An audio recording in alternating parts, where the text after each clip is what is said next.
د AI په مرسته به دغه ډول تصویران موږ څنګه جوړو. تاسو لومړی دا تصویر وګورئ.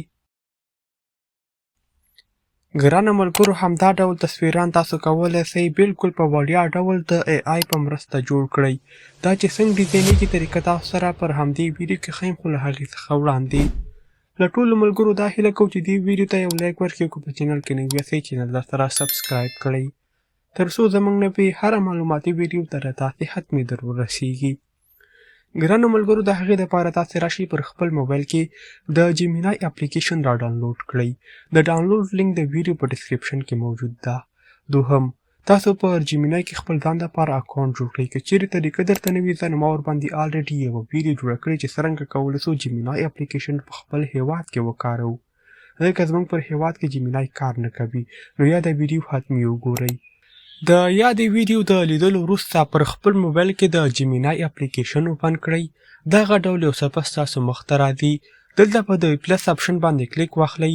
هغه تصویر کوم چې تاسو غواړئ ډیزاین یې کړئ، همغه انتخاب کړئ د خپل موبایل ګالرۍ څخه. ما دا تصویر انتخاب کړ. ګرانو ملګرو، د دې د انتخاب نه وروسته په ډن اپشن باندې کلیک واخلئ او په دې ځای کې دا لیکل ورکړئ.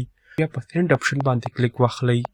ګرانو ملګرو، یو څو ثانیې وخت نیسي تر څو ستاسو تصویر په ښایسته ډول ډیزاین کړي.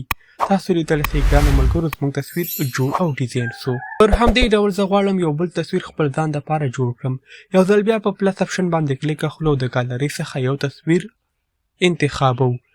د انتخاب نه وروسته بیا همدا لیکل ورکوو او په سینډ اپشن باندې کلیک اخلو. انتظار ورته ملګرو، تاسو لیدلی شئ هغه تصویر کوم چې موږ غوښتل خپل ځان دپاره ډیزاین کړو هغه تیار شو. په دغه طریقې سره تاسو هم کولی شئ خپل ځان دپاره د AI په مرسته ښکلي تصویران ډیزاین کړئ.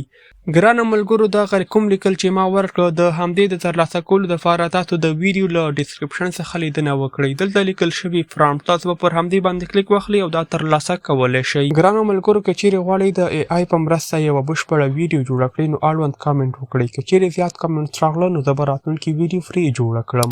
ملاویږو به پر بله راتلونکي ویډیو کې. تر یو بیا ښه وخت، ښې چارې، الله مو مل شه.